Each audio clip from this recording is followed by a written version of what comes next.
On ne veut pas changer une société, pas effectuer un changement profond si on n'éduque pas les générations futures. Donc, j'ai répété 3 fois éducation, éducation, éducation. Et quand on m'a posé la question à quoi est-ce que je vais m'atteler, j'ai dit que je vais m'atteler, m'occuper du côté spirituel du groupe, de notre mouvement. Laisser de côté la politique, je n'ai pas dit cela, et je n'ai pas l'intention de laisser de côté la politique. Vous vous êtes rendu compte, sans doute, vous observateurs étrangers, que l'Adl al-Ihsan, notre mouvement, n'est pas une bulle de savon qu'on peut crever facilement et qui va s'éparpiller en l'air. Quelque chose de solide, cela continue. Pour le moment, le gouvernement ainsi que les forces politiques du Maroc sont préoccupés parce que certains ont appelé la guerre des plages. Si on pose la question, je reviendrai sur ça. Une autre question. Justement, la guerre des plages, c'est quoi pour la guerre des plages? D'abord, je présume que vous ne l'appelez pas guerre des plages, vous l'appelez autrement. Non, ce sont les journaux, ce sont les médias qui appellent ça la guerre. Nous n'avons jamais déclaré la guerre à qui que ce soit. Nous nous sommes adressés aux gens, quelquefois de façon peu,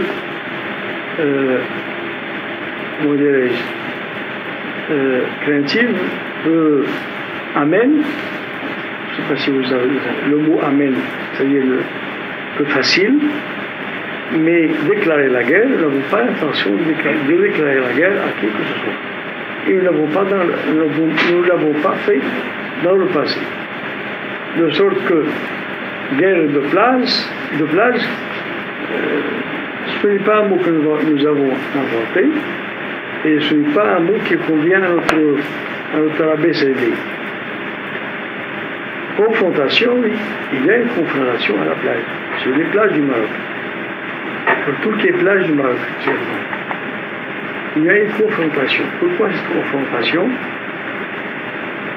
D'abord, nous avions, pendant quelques années, en effet, depuis 1986, des plages, nous avons débroussaillé, c'était des rocs, c'était des friches, ce n'étaient pas des plages bien faites, bien préparées pour le festival. Nous l'avons débroussaillé, nous l'avons aménagé, nous avons ces plages, nous avons préparées pour servir de lieu de vacances. Ça a continué pendant pendant 14 ans. L'année dernière, ces plages ont pris de l'importance. Et les journaux, ainsi que les médias étrangers, se sont mis à faire des manchettes sur des plages islamiques. C'est une déclaration de guerre. Parce que le mouvement islamique a collé un mouvement, cela veut dire les voilà vos ennemis. Vous les occidentaux, les islamistes sont vos ennemis. Et les nôtres aussi. Ce sont eux qui nous ont déclaré la guerre. Et ils ne se sont pas contentés de cette guerre verbale, cette guerre médiatique.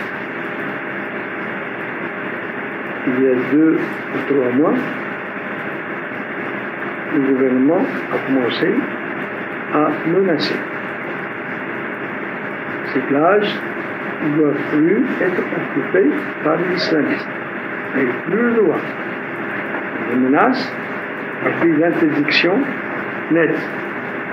Interdit de vous rendre sur les plages, les 6 plages. Pire encore, pire encore, nous avions un campement, une plage sur laquelle il y avait un campement, au nord, à son chemin, ils l'ont brûlé. Les autorités ont brûlé ces campements.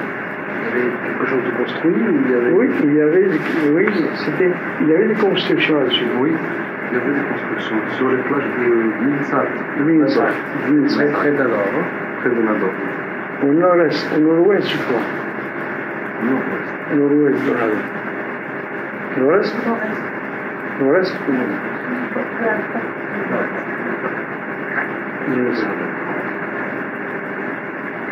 Donc c'était déclarer la guerre et en fait brûler les installations qui appartiennent à des particuliers.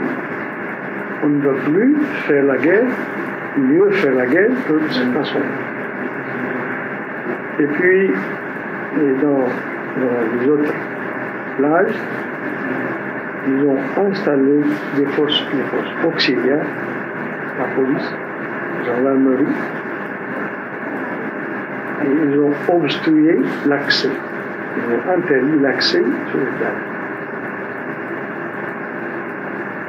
Le gouvernement ne pensait pas que nous avions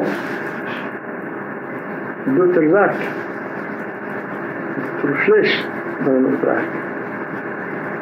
Ils n'ont pas pensé que nous puissions un jour descendre sur les plages publiques avec tout le monde, avec tous les autres Marocains. Ce que nous avons fait. Le résultat, vous pouvez l'observer dès maintenant, et vous pouvez en rendre compte pour notre observateur étranger dans les semaines qui viennent, surtout au mois d'août. Là où l'estivage ou les plages sont fréquentées davantage. Je crois savoir, on m'a rapporté qu'une autre personnalité, un haut responsable du gouvernement, que maintenant nous nous rendons compte que nous avons fait fausser. Nous sommes trompés lourdement. Parce qu'ils ont perdu les pédales. Excusez-moi ce mot d'argot, ils ont perdu les pédales. La première semaine, ils ont bastonné les gens. Ils ont emprisonné les gens. Ils ont fait passer les gens devant le tribunal. C'était combien? 6 plus 4? Près de 18 ans. Des peines légères, mais une peine légère. Je te laisse 15 jours de prison pour avoir été se baigner sur la plage, c'est absurde. À la fin, ils ont dû consulter quelqu'un d'intelligent. S'il y a des hommes intelligents dans notre gouvernement. Il y en a encore. S'il y en a encore. S'il y en a au début, pour commencer. Et cet homme intelligent leur a dit il faut arrêter les procès. C'est absurde. Le pays des droits de l'homme, qui bastonne les gens, qui les emprisonne, qui mobilise la gendarmerie du royaume, la police du royaume, les polices du royaume et les autres forces auxiliaires, même, m'a-t-on dit il y a 15 jours, un peu plus, même les parachutistes étaient dans l'eau. Donc ils se sont rendus compte que c'était plusieurs forces, ils ont arrêté. Et nous continuons à fréquenter les plages et nous continuons dans les mois à venir. Et je crois, je ne sais pas comment ils vont faire, ils vont faire pour faire marche arrière. Maintenant, ils sont impliqués, ils patrouillent dans ce qu'ils ont préparé. Ils le font. Et quels sont les buts de ces confrontations de votre côté?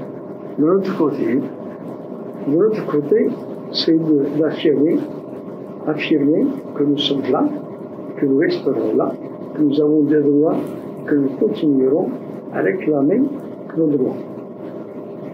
De l'autre côté, la confrontation le but était clair, c'est de nous arrêter, de nous empêcher d'être là. Vous savez, c'est un peu la politique de l'autruche. Ils veulent enfuir leur tête dans leur dossier et prétendent que nous n'existons pas. Notre existence leur fait mal, ils les héritent, ils les mettent dans tous leurs états et ils ne savent pas comment agir vis-à-vis de notre monde. Oui, on a plein de questions, je ne sais pas si on a plein de questions. Jusqu'à 6 heures, je suis à vous. Ce pas les questions qui manquent. Jusqu'à 6 heures, je suis à vous. Dimanche, c'est le premier anniversaire de la mort de roi Hassan. Pouvez-vous faire un bilan de cette première année pour vous?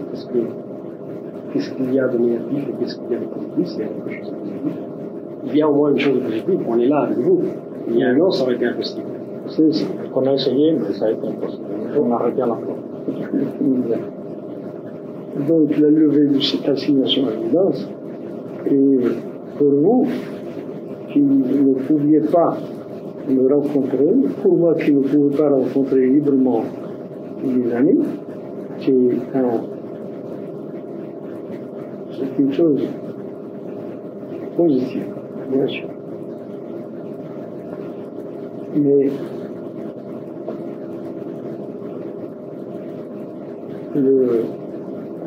l'avantage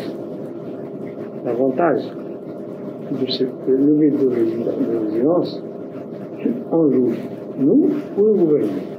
C'est pas nous. Ils ont enlevé l'assignation de résilience pour mieux nous serrer de près. On ne peut pas sans savoir que pendant la tournée que j'ai effectuée un peu partout au Maroc, nous étions suivis par toute une ribambelle. Vous savez, tout ce qu'un ribambelle, mais d'où? Excusez-moi, parce que je ne sais pas, vous devez, vous, Européens, savoir le français, mais moi. Donc, il y avait toute une comment dirais-je, une cohorte de voitures. C'était peut-être pour escorter.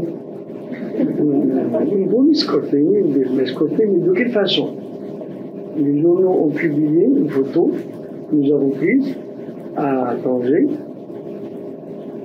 à Tédon, là où ils ont failli nous entrer dedans. C'est un Oujda.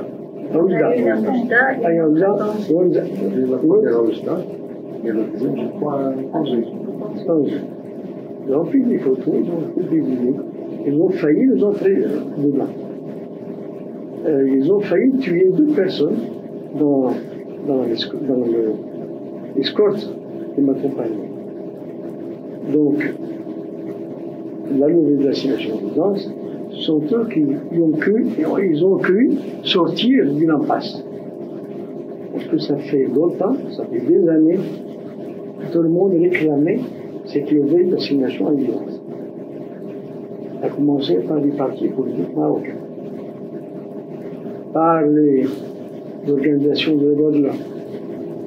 C'était, pour ainsi dire, une épine dans leur pied. Ils ont cru sortir de cette situation. Mais leur intention se voit dans le fait que nous avions été poursuivis par quelquefois jusqu'à 10 voitures de police. Une fois à Safi, j'étais 42 qui guettaient ma sortie de la maison où j'ai passé la nuit. Donc ils ont levé l'assignation visible pour mieux serrer les taux. C'est un objectif atteint. C'est positif, bien.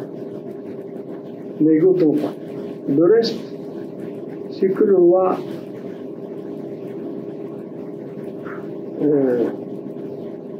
se transporte d'une ville à l'autre, pour manifester sa compassion envers les faibles, envers les orphelins, envers les handicapés. Il a fait beaucoup de mouvements pendant cette année. Ce qui a mis le gouvernement dans l'embarras. Parce qu'on a dit, on a posé la question, le gouvernement ne fait rien, c'est le roi qui fait tout. Mais surtout, ça résume à un déplacement continuel. Le résultat palpable, nous attendons de le voir. Ces résultats seront visibles lorsque l'économie marocaine se portera mieux. Le discours du roi ainsi que celui du gouvernement tiennent à déclarer qu'ils vont venir en aide aux victimes de la désertification, de la sécheresse.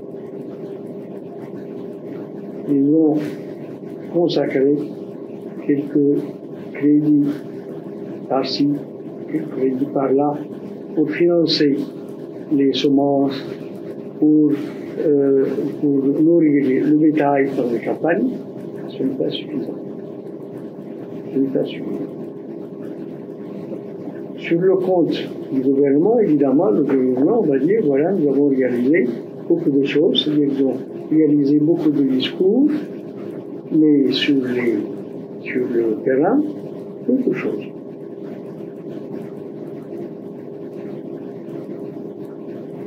Vous avez une question? Donc le bilan serait négatif selon vous? Le bilan de cette année? Écoutez, tant que l'administration, ils ont déclaré, le chef du gouvernement, je suis, il a déclaré au début qu'il allait purifier l'administration. Le Maroc est toujours, à ce que je sache, la 125e nation sur le palmarès de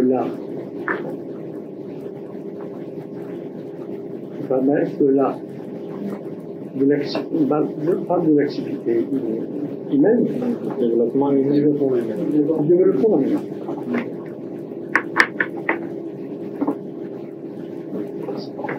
La croissance cette année est de 0,01. 0,01. L'an dernier, en 99. 99. Donc, celle de 2000 sera pire. Ça, on peut nous faire voir. 0. Non, c'est une supposition. Cela, malgré les déclarations tonitruantes du ministre des Finances, qui a dit, qui a prévu, qui a déclaré au premier mois de cette année, nous avons quoi, le mois de novembre dernier, que le Maroc va connaître une croissance de 6, sinon plus. Plus 6, sinon plus. Maintenant, l'année à 0, 0, 1, moins. Vous dites que le roi n'a fait que se déplacer au chevet de malades, de pauvres, etc. Et que vous attendez de voir que cela soit suivi d'effet. Mais je voulais vous demander, Cheikh Yassine, est-ce que la Fondation Hassan II, depuis quelques mois, a pris de l'ampleur, joue un rôle social positif ou pas? Parce que c'est quand même, en quelque sorte, le bras charitable du palais, si je veux dire, la Fondation Hassan II. La pauvreté, sur le Maroc, c'est une plaie profonde. Y appliquer des pansements pour alléger la douleur, ce n'est pas la bonne façon de guérir le malade. Le peuple marocain est malade. La grande majorité de cette nation vit dans la pauvreté absolue. Selon quels critères? Vous n'avez qu'à aller vous balader dans les rues pour vous rendre compte. Vous pouvez visiter les taudis partout, je sais pas, partout dans l'Europe, pour vous rendre compte. Vous pouvez vous rendre dans les campagnes pour voir des bijoux. Donc, un analgésique, un médicament qui calme la douleur, ce n'est pas la bonne façon de remédier à l'état, à cette situation qui est grave, très grave. Et nous attendons toujours. Et qu'est-ce qu'il faudrait, selon vous, pour améliorer la situation économique? Changer les politiques, changer d'orientation. Changer d'orientation. Et cesser de tromper le monde. Notre démocratie, c'est un mensonge. On paye beaucoup de services verbaux, par en français. On paye beaucoup de lip service. Moi, c'est pas le français. Vous devez savoir ce que lip service, c'est en américain. C'est-à-dire, verbalement, on dit voilà, nous allons servir la démocratie, nous sommes pour la démocratie, nous allons établir la démocratie, nous allons construire la démocratie, et nous allons adapter la démocratie. Mais en vérité, il n'y a rien de changé de ce côté. C'est toujours l'absolutisme absolu, si on peut dire. C'est toujours le Makhzen, l'antique Makhzen, toujours l'ancienne façon de mener la barque qui prévaut. Donc, ce qu'il faudrait faire selon nous, c'est changer d'orientation et cesser de mentir au monde, de mentir aux Marocains, de leur promettre monts et merveilles et puis rien. Par exemple, avant de venir ici, j'écoutais la télévision l'intervention de l'opposition marocaine à propos de cette affaire de 2006 de football. Championnat du monde. Football. Alors, ils ont consacré quelques heures à protester contre le gouvernement qui avait promis que c'était dans la poche. 2006, au Maroc, c'était gagné. Et ils ont dépensé des milliards de francs, voire de dirhams, je ne sais pas combien juste. Si vous le savez, vous pouvez le dire. Ils ont dépensé beaucoup d'argent pour un résultat nul. Le Maroc a obtenu une seule voix. C'est-à-dire ils ont fait de la propagande pour le championnat de football. Et le résultat, c'est rien. Parce que c'est un mensonge. Et Dieu sait combien de temps les responsables, les ministres, le gouvernement, les gens qui proposaient ce dossier, maintenant ils ont cassé la tête des Marocains en leur disant voilà, c'est gagné, on fait de soucis, nous allons gagner. Donc il faudrait changer de cap. Il faudrait cesser de mentir. Comment faire? C'est à eux de voir. Un menteur est un menteur. Et tant qu'il produit, tant qu'il profère du mensonge, nous dirons c'est un menteur. C'est au menteur de trouver un remède à son mal. Donc là, nous devons lui dire voilà comment il faut faire. Mais ce n'est pas parce que l'on cesse de mentir que l'on obtient une croissance économique de 6%, comme avait promis l'ami. Bien sûr. Mais puisque le mensonge a des conséquences sur l'action des hommes. Pourquoi les investisseurs étrangers auxquels le Maroc a un grand besoin, pourquoi ils n'ont pas cette confiance normale. Parce que, malheureusement, ils savent que c'est du mensonge. Ils disent voilà, nous allons ouvrir un guichet unique, vous n'allez pas trouver de difficultés pour entreprendre ici au Maroc, mais ils viennent ici, il faut donner, il faut le bakchich. Partout, tous les bureaux, et il n'y a pas qu'un seul bureau.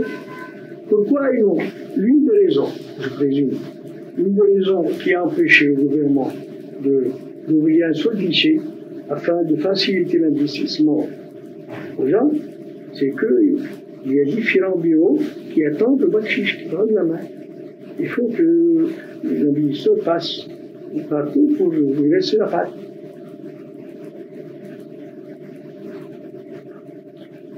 Et les partis politiques, vous avez dit qu'ils vous ont appuyé quand vous étiez un président surveillé, ils ont demandé votre libération.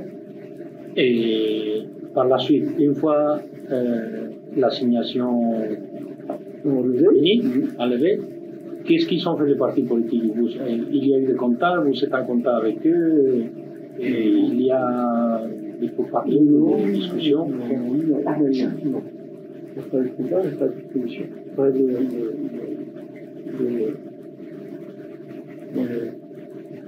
génération de dialogue. Non, il n'y a pas de contact, il n'y a pas de dialogue avec les partis politiques. Sinon, au travers de nos publications, les journaux partisans, ainsi que les journaux surtout francophones, ils nous déclarent la guerre tous les jours. Chaque mouvement que fait notre organisation est interprété d'une façon qui porte atteinte à notre réputation, qui incite les gens à nous haïr. Je vais vous dire pourquoi. Comment, par exemple? Nous sommes sur les plages, finalement, et vous pouvez vous en rendre compte en allant voir paisiblement un contact amical avec les baigneurs. Mais non, les journaux que vous avez peut-être vu, c'est un journal de poisson, eh bien les barbus sont descendus sur les places pour attaquer les gens, pour blesser les gens. Ils ont même répandu le bruit que des choses qui font rire, de toute façon, que nous aurions tué des gens sur les plages, nous aurions tué des enfants sur les plages. Sur cela, ils capitalisent sur la réputation que certains médias occidentaux ont fait aux islamistes. Surtout, vu ce qui se passe en Algérie. Les gens peuvent croire facilement que nous aussi au Maroc, étant donné le voisinage, étant donné que nous portons la même barre que les Algériens, que nous sommes des tueurs. Voilà le contact quotidien avec les journaux qui nous attaquent. Nous n'avons pas les moyens de répondre, de nous défendre. Pourquoi? Parce que les publications sont interdites. Vous le savez, M. Président. Oui, tout correct. Vous avez toujours votre site internet? Oui. Mais le site internet est là pour qui?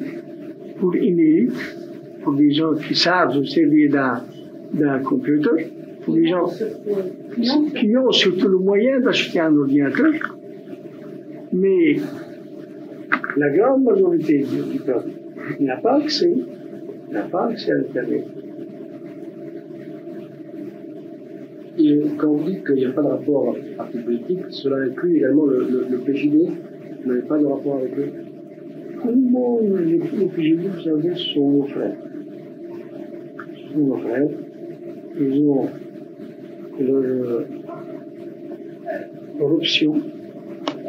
Ils ont choisi de collaborer avec le gouvernement, d'entrer au tribunal.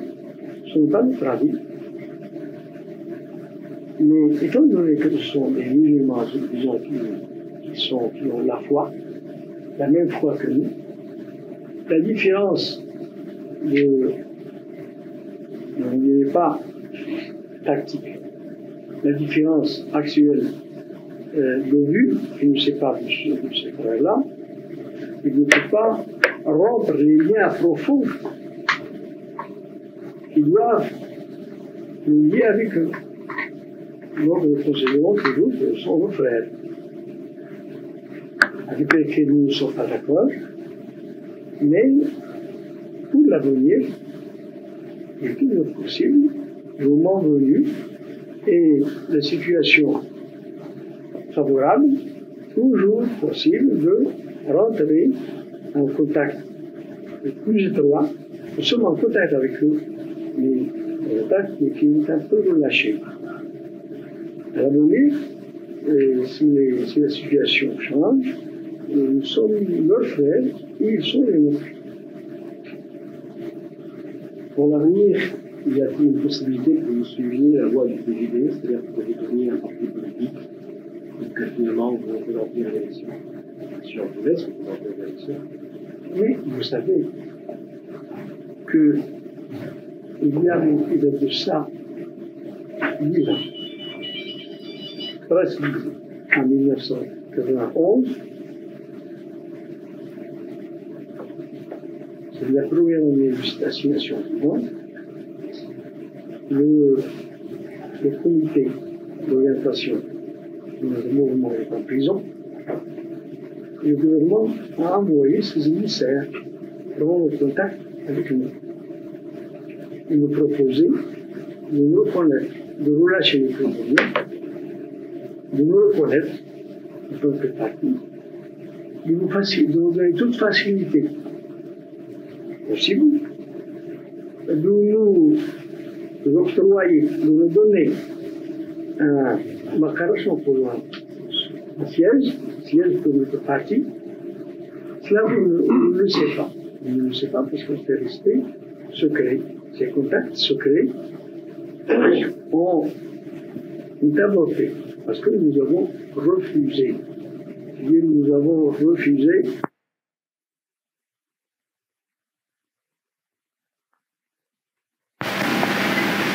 C'est tout.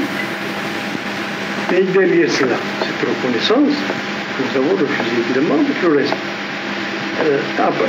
Derrière cette reconnaissance, il y a une soumission entière au Mahdi. Et ça, nous refusons. S'ils font l'offre maintenant, vous auriez la même position? La même position, exactement. Exactement. Et je réponds à la question sur Ignacio. C'est ça. Quand est-ce que nous allons changer d'avis et entrer dans le jeu démocratique?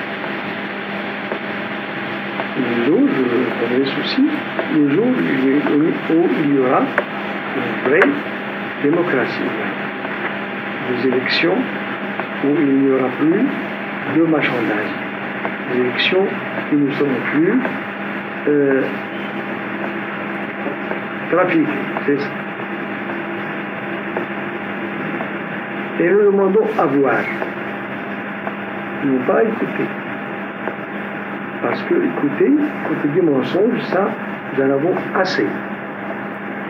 Ils ont beau dire dès maintenant que ça y est, la démocratie va partir, maintenant c'est le passé, les élections sont libres, ils sont vrais. Nous ne croyons pas. Nous ne croyons rien. Il faut voir.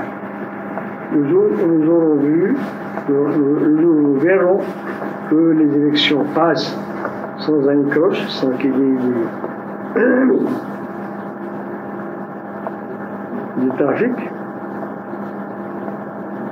Ce jour-là, nous opérerons.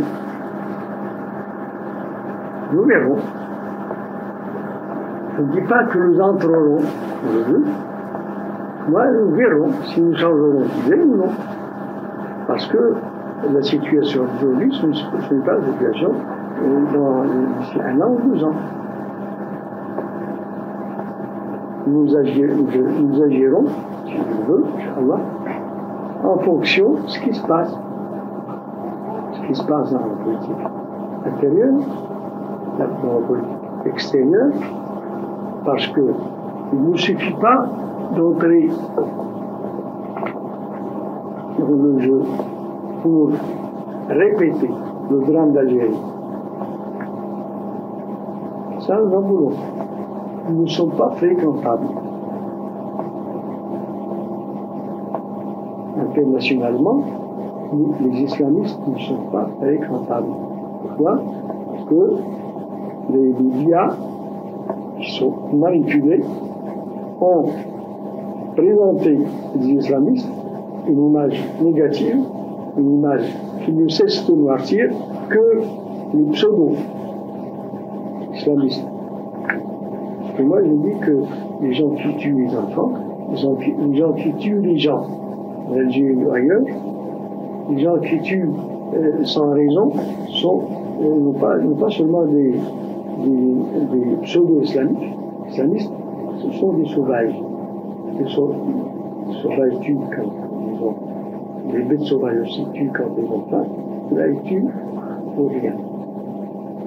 Donc, cette image noircie, les médias occidentaux ne cessent de la noircir, les pseudo, restons avec ce mot, les pseudo-islamistes ne cessent pas de la noircir, de sorte que les islamistes ne sont pas fréquentables internationalement. En supposant que nous entrions dans les élections, que nous participions aux élections, il y a de fortes chances que nous rapportions la majorité. Ce n'est pas nous qui le disons. Non. Ce n'est pas nous qui le disons. Les autres. Vous n'avez qu'à lire et à relire les manchettes de certains journaux francophones qui avaient titré il y a quelques mois, je crois, alternance de l'islamisme vont arriver. Aujourd'hui, vous avez entendu que notre mouvement, notre organisation est la première force politique du Maroc. Et nous le prétendons aussi, nous le disons aussi, sachant ce que nous sommes, sachant ce que nous faisons, sachant la popularité que nous avons auprès du large public, nous le prétendons aussi. Ce n'est pas seulement en termes de quantité, en termes de votants possibles, mais en termes aussi de qualité. Parce que notre organisation ne ressemble pas aux autres organisations partisanes. Les liens qui unissent les nôtres sont beaucoup plus profonds, beaucoup plus solides que ceux des partis politiques. Pourquoi? Comment? Je vous réponds si vous me posez la question adéquate. Posez la question. Pourquoi les liens sont-ils donc plus solides entre les frères que entre, je sais pas, les militants de l'ISFP ou les membres de CICLAG? Bon, pour simplifier, je vous dirais que les intérêts individuels de ce monde n'entrent pas dans nos calculs. Alors qu'ailleurs, c'est le calcul de la promotion sociale, le calcul du gain que je vais tirer de ma participation à celui-là, qui domine. Pour nous, ce calcul, le calcul de l'intérêt personnel de ce monde, n'existe pas. Mais il y a un autre calcul. Et c'est sur cela que nous nous basons. Le calcul d'être agréable à Dieu. Le calcul de gagner le salut éternel. Le calcul de gagner la félicité éternelle. Ce discours peut vous paraître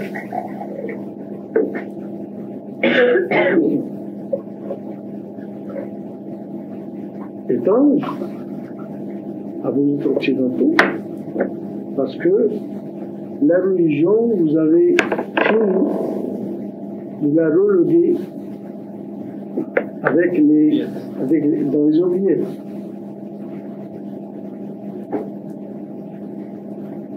À l'exception d'une certaine duchesse espagnole qui vient de visiter le Maroc. Elle s'appelle comment, la duchesse de... Une duchesse qui vient ici. Ici, il y a 2-3 jours, oui, et le roi l'a reçu. Il l'a reçu à Tanger. Il s'appelle comment, la duchesse de... Non, je n'étais pas reçu. La duchesse... Non, la duchesse de... J'ai oublié. Non. Cette duchesse, on va renseigner. C'est ça. Cette duchesse a été reçue par le roi, en compagnie de M. Dr Ali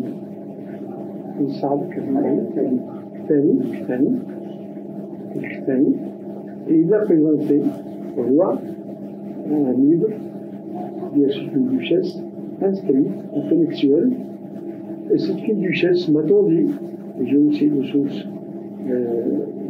sûres, qu'elle s'intéresse au passé de l'Espagne, au passé musulman de l'Espagne. C'est un fait général. Il y a une redécouverte de l'islam, surtout dans le sud de l'Espagne. Je dirais, c'est plus que c'est une redécouverte de l'Espagne musulmane. Ce fut l'étape musulmane de l'Espagne. Ce n'est pas notre sujet. Si vous voulez que nous parlions de cette chose-là, je suis... Après 6 heures, alors. Non, vous ne pouvez pas. Il est 6h moins 5. Je suis un peu à l'avance. Je suis un peu à l'avance. Oui. Il y a quelques années, alors que vous étiez en résidence, il y a eu une convergence entre des intellectuels de certains mouvements extra-parlementaires, disons, avec les islamistes, pour commencer un débat, il y a 2 ou 3 ans. Et qu'est-ce qu'en est de ce débat? Apparemment, c'est fini, vous avez participé, je crois, de façon de votre mouvement. Et je crois que tout cela, malgré quelques essais, est resté sur le plan de l'unité. On veut, on ne veut pas, on n'est pas prêt, on n'est pas. Pourquoi? Parce que nous n'avons pas, nous ne les mettons pas sur la même longueur d'onde. Mais vous, il y a une difficulté à s'entendre. C'est à toi soigner, a fait des essais, il a assisté à quelques réunions, je crois, on a dit aussi. Ça fait longtemps de ça. Non, maintenant, c'est assez récent. Surtout avec certaines personnes qui cherchaient la liste claire.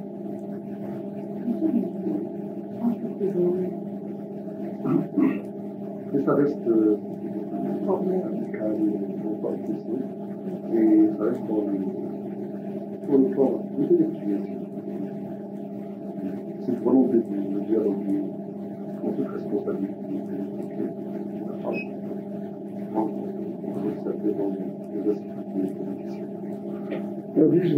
Vous parlez de ce dialogue.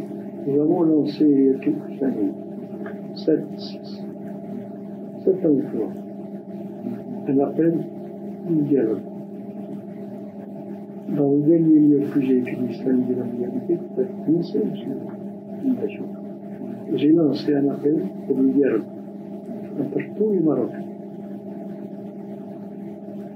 Mais j'espère rencontrer les oreilles sourdes. mes livres écrits en arabe. Et tu viens quelle année 93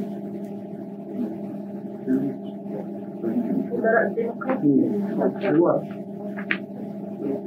Alors, c'est 94, j'ai eu le dialogue avec les îles occidentalisées. Et il y a eu tout un tapage, toute une diabaisse autour d'un mot que j'ai utilisé.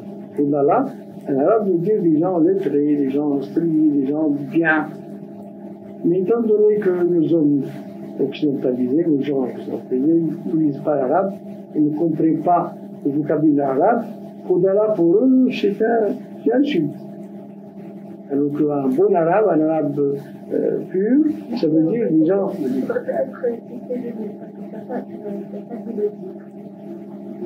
Dialogue avec des démocrates vertueux. C'est ça, c'est ça. Fudala veut dire des gens bien vertueux. C'était pris à mauvaise part. Et ils ont dit voilà, ceux-là, ils nous prennent de très haut, ils nous méprisent, alors qu'il n'y avait pas la moindre intention de mépriser qui que ce soit. Et nous n'aurons jamais cette intention de mépriser qui que ce soit. Les gens ici au Maroc, les partisans, aussi bien que les occidentalisés, prétendent. Ils disent qu'ils sont tous musulmans. Disons, d'accord. Mais montrez-nous quel est votre islam. De quelle façon vous êtes musulman? Qu'est-ce que vous avez dit que d'être musulman?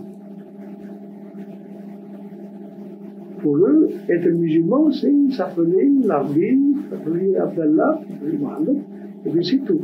Pour nous, être musulman, c'est autre chose. Et là, nous entrons dans une discussion très longue. Si vous me mettez à vous dire ce que cela veut dire que vous êtes musulman,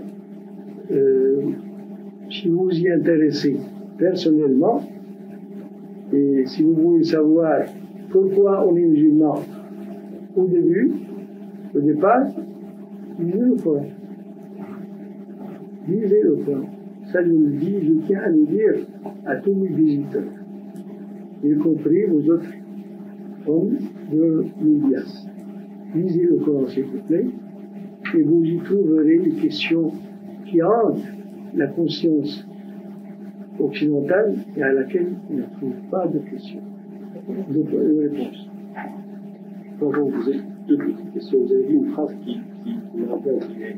Vous avez dit chez Yassine, il ne suffit pas d'entrer dans le jeu démocratique, je présume, vous voulez dire, pour répéter le drame d'Algérie, de cela, nous n'en voulons pas. Oui. Qu'est-ce que vous avez dit?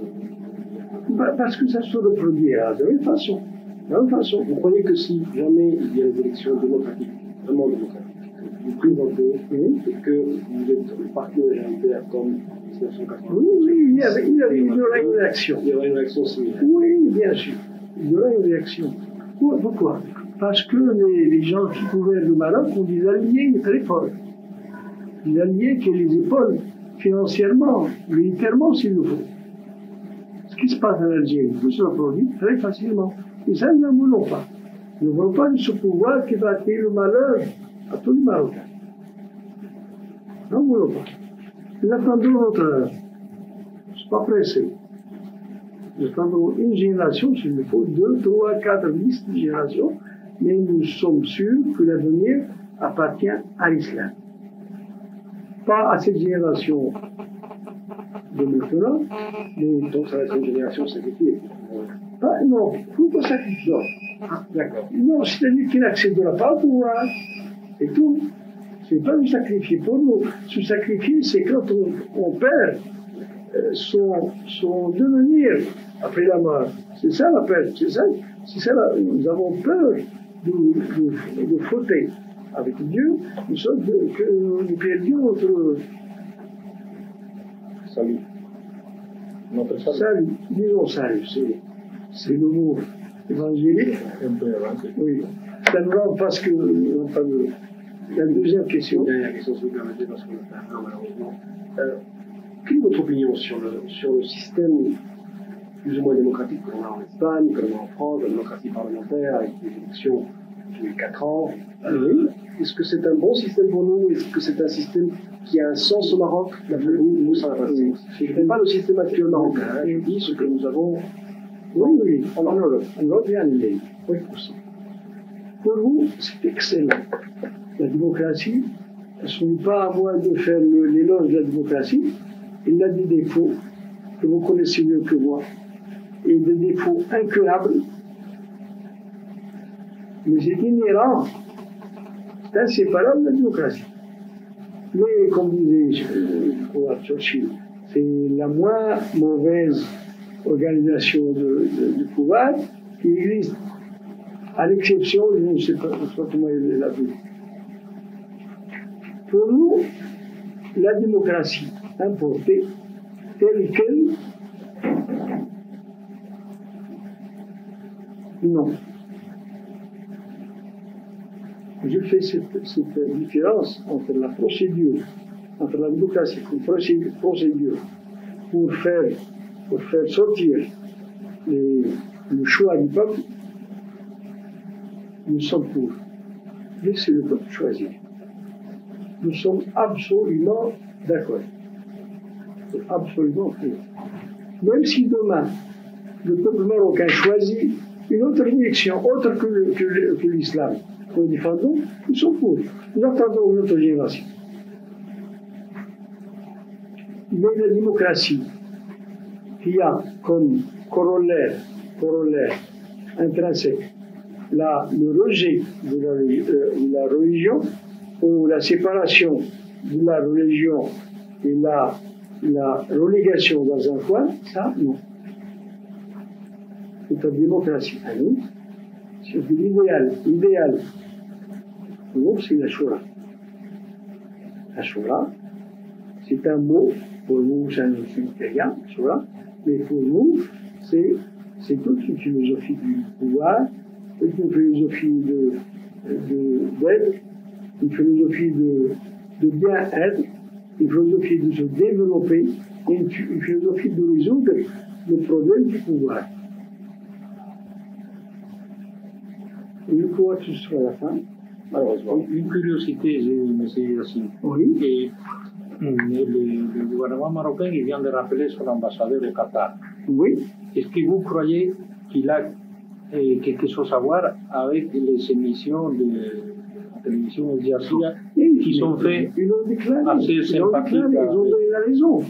Ils ont dit que nous avons rappelé notre ambassadeur à cause de ces attaques médiatiques et à cause d'autres attaques politiques.